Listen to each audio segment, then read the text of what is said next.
Imagine waking up in a city that has already outlived 3 empires, survived 2 plagues, and watched its own emperors get murdered in their sleep. The year is 300 AD. Rome is no longer at its peak. Something darker is happening. The empire is cracking. Inflation is destroying savings overnight. Soldiers are getting assassinated faster than they can be crowned. And yet 1 million people still wake up every single morning and somehow make this city work. Today, you are one of them. Not a senator, not a general, just a person trying to survive one full day in the most complicated, violent, magnificent city on Earth. And what happens to you in the next 24 hours will change how you think about civilization forever. Before we even get to sunrise, you need to understand something. 300 AD Rome is not the Rome of Julius Caesar. That golden age is 200 years gone. Right now, the empire has had over 50 emperors in less than a century. Most of them died violently. The economy is a disaster. Silver coins are now 95% bronze with just a thin silver wash on the outside. Everyone knows it. Nobody talks about it. Prices have multiplied by a factor of 10 in one generation. Your grandfather could buy a loaf of bread for 1 coin. You need 10 for the same loaf today. This is the Rome you wake up in. 4 in the morning. The sun is not up, but the city never actually went to sleep. You live in an insula on the Aventine Hill. 6 stories of timber and fired brick crammed with 200 people. Your room is on the 5th floor. No windows that open properly. No kitchen. No running water. The walls are thin enough that you heard your neighbor arguing until midnight and then heard something else after that, which was somehow worse. The smell coming up the staircase right now is something Rome never really solved in 3 centuries of engineering genius. Human waste hits the street from windows above because the public latrines close at night and nobody is carrying a heavy pot down 5 flights of stairs in the dark. If you step outside without looking up first, you will regret it. The noise starts before the light does. This is the moment the delivery wagons take over the city. Roman law banned wheeled vehicles from the streets during daylight hours to control the chaos, so everything the city needs, grain, wine, marble, timber, animals, comes in during the night. The sound is constant. Iron wheels grinding on stone, oxen bellowing, drivers screaming at each other in 4 different languages. Juvenal, the poet, wrote that you cannot sleep in Rome unless you are extraordinarily wealthy or completely dead. He was not exaggerating. You are neither wealthy nor dead, so you are awake and hungry. 6 in the morning. First light is breaking over the Palatine Hill, and the city shifts into a completely different kind of chaos. You descend 5 flights of stairs, gripping the wall because the railing broke 2 months ago, and the landlord has not fixed it and will not fix it. Outside, the street is already crowded. Rome at dawn is almost incomprehensible if you have never seen it. Street vendors are setting up stalls, selling hot chickpea soup and fresh bread from bakeries that have been running since midnight. You grab something from a thermopolium, a kind of ancient fast food counter built into the street, with large terracotta pots sunk into a stone counter, keeping food warm. This is where you eat every single morning because there is no other option. Cooking fires in timber apartment buildings would burn the city down. Rome learned that lesson the hard way multiple times. Here is something that will stick with you. Rome in 300 AD feeds 1 million people every single day, without refrigeration, without trucks, without electricity. The grain mostly comes from North Africa now. Ships cross the Mediterranean, unload at Ostia, then flat-bottomed river barges push the cargo 15 miles up the Tiber to the city. The system is so critical that when it fails, which it does, people riot within days. The emperors know this. Free grain distributions have been running for over 300 years, not out of generosity, out of survival. Keep people fed or watch everything burn. Simple math. 7:30 in the morning. The baths are open. And this is where your day actually begins, socially. The baths of Diocletian are the newest in the city, and they are staggering in scale. We're talking about a complex that covers 13 hectares, larger than some entire towns in the provinces. Entry costs almost nothing, a tiny fraction of a day's wages. Inside, 3,000 people can bathe simultaneously, and they do, every morning. Senators next to slaves, next to merchants, next to soldiers. The Roman bath is the great equalizer. You sweat together in the caldarium, where the heat is so intense you can barely breathe, the air thick with steam and olive oil from the scrapers people use instead of soap. Then you move through the warm room, then the cold plunge. The frigidarium hits you like a physical shock. Your body does not know whether to fight or surrender. Romans thought this was deeply good for you. They were not entirely wrong. But here is what nobody tells you about the baths. It is not really about bathing. It is the closest thing Rome has to the internet. Every piece of information moves through this building. Who is bribing which official? Which merchant just went bankrupt? What the emperor did last week that the official messengers will not report for another month? A man in the corner is conducting an entire property deal while his slave holds his towel. Two women nearby are sharing information about a trial that starts tomorrow that will determine whether a family loses everything. You listen while pretending not to listen. This is a survival skill in 300 AD Rome. 9 in the morning. Time to move. The Forum is calling, and you have business there. Walking through Rome at this hour means threading through a city that has absolutely no urban planning logic by modern standards, and yet somehow functions. Streets 2 meters wide with thousands of people pushing through them, shop fronts opening directly onto the street, craftsmen hammering, animals being led to market. The smell shifts block by block. A bakery, a tannery, a fish stall, a temple where incense is being burned.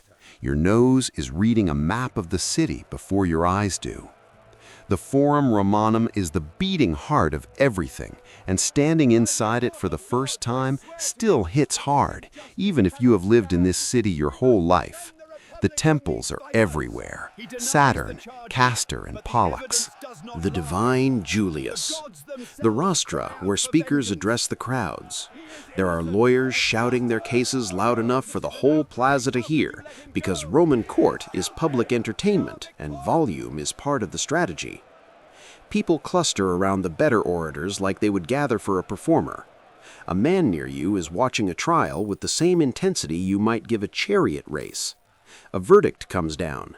Half the crowd cheers. The other half argues loudly with the half that cheered. This is normal. You are here because someone owes you money and you need witnesses to a payment. Roman transactions require witnesses.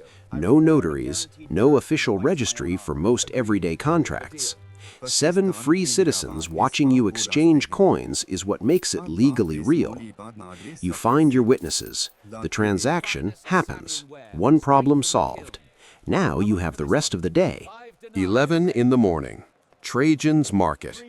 Even by 300 AD standards, this place is extraordinary. Built into the side of the Quirinal Hill over a century ago, it is essentially the world's first shopping mall. 150 shops across 6 levels. On the ground floor, you find a fish merchant from Ostia arguing in rapid dialect with a buyer who claims the mackerel is 3 days old. It is probably 2 days old. The argument continues. Upstairs, there are spice merchants with goods from places most Romans will never see. Pepper from India that costs more per pound than a laborer makes in 2 weeks. Silk from further east still, from a place so far away that Romans have only the vaguest sense of its existence. Cinnamon from somewhere between Egypt and the edge of the map. You buy pepper because you've had a good morning. You buy slightly less than you planned because the price makes you wince. 1 in the afternoon. something shifts in the air. You hear it before you understand it, a distant roar from the direction of the Colosseum. The afternoon games have started early. Here is where the day gets complicated for you emotionally, because the Colosseum in 300 AD is not what you have been taught to imagine from later centuries. The spectacle is real, the violence is real, but so is the culture around it. Gladiators are not simply slaves thrown to die. Many are professionals who trained for years at dedicated schools. They have agents, they have sponsors.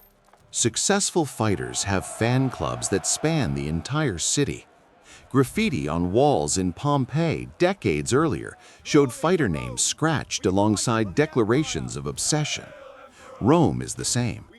The man fighting in the arena this afternoon has been training for 18 months. He has a contract. He has won 11 previous bouts.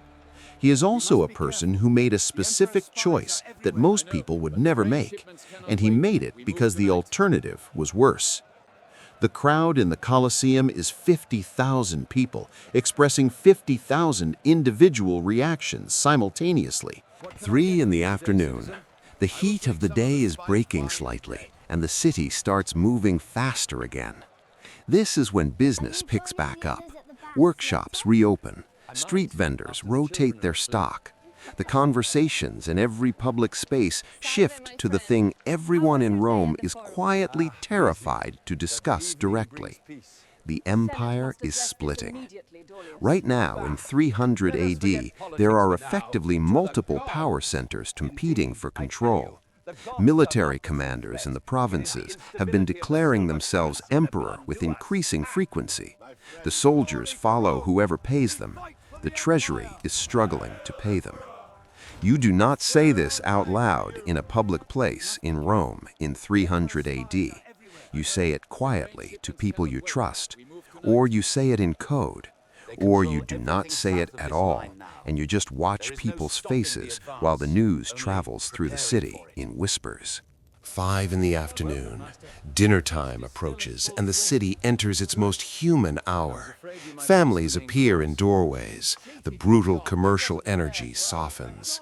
If you had money, you would be going to a dinner party now, the convivium, where reclining on couches and eating through multiple courses for 3 hours while discussing philosophy and politics was the social currency of the Roman upper class. You do not have that kind of money. Instead, you find a tavern near the Tiber. The reputation of these places is genuinely rough. Gambling happens in the back. The wine is diluted, but not enough to be safe. The conversation is raw and honest in a way the public spaces never are. A retired soldier at the next table is describing something he saw on the Danube frontier that he clearly cannot fully process. A merchant who just arrived from Carthage is explaining that things there are worse than Rome realizes. Nobody is surprised. Everyone listens anyway. This is where the real information lives. 8 in the evening. Darkness falls, and Rome transforms into a different city entirely. There's no street lighting in the modern sense. Torches at some intersections, lamps in wealthier neighborhoods, but most streets are genuinely dark. And the darkness in a city of 1 million people is not quiet or safe. The vigiles, Rome's combination fire brigade and night watch, patrol in groups, but they are too few for the geography they cover. Crime is not a concept that gets addressed through prevention here. It gets addressed through personal armor and traveling in groups. The rich travel by litter, enclosed sedan chairs carried by slaves, with armed guards walking alongside. Everyone else makes choices. You know the routes that are safer. You know the corners to avoid. You know which hour the dangerous people tend to operate, and you have built your entire evening schedule around that knowledge. This is what it means to live in Rome in 300 AD. The city gives you extraordinary things and asks for extraordinary vigilance in return. 11 at night, back in your room. The insula groans and settles. Somewhere below you, someone is still awake and loudly unhappy about it. The delivery wagons are starting their run again outside. That iron-wheeled percussion on stone that means the city is resupplying itself for tomorrow. The smell from the staircase has not improved. The wall is thin, the mattress is straw. And yet, you ate today. You conducted business. You stood in a building with a concrete dome that has been standing for 150 years and will stand for another 1,700 more. You were part of something that has never existed before at this scale anywhere on Earth. 1 million people sharing water and bread and spectacle and information and disease and noise and occasionally something that felt almost like community.